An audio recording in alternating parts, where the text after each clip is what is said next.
এক সময়ের কথা, ঘন জঙ্গলের মাঝে বাস করত একটি সাহসী বাঘ। নাম তার বাঘু। আর পাহাড়ের ওপারে এক রহস্যময় উপত্যকায় থাকতো এক ছোট ডাইনোসর, নাম ডিনো। ডিনো ছিল একটু অদ্ভুত, কারণ সে সময়ের অনেক আগের জীব, কিন্তু কিভাবে যেন আজও বেঁচে আছে। একদিন বাঘু হেঁটে হেঁটে গিয়ে পৌঁছায় সেই উপত্যকার ধারে। হঠাৎ তার সামনে বিশাল একটা ছায়া পড়ে। সে চমকে উঠে ঘুরে দেখে, সামনে দাঁড়িয়ে আছে ডিনো। প্রথমে দুজনেই ভয় পেল।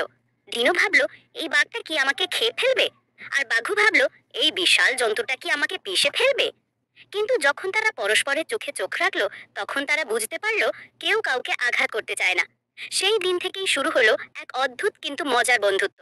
ডিনো শিখলো গাছের ওপর লাফিয়ে উঠতে বাঘুর কাছ থেকে, আর বাঘু শিখলো পাহাড় বেয়ে ওঠার কৌশল ডিনোর কাছ থেকে। তারা একসাথে শিকার না করলেও ফলমূল খেত, খেলতো, দৌড়াদৌড়ি করতো।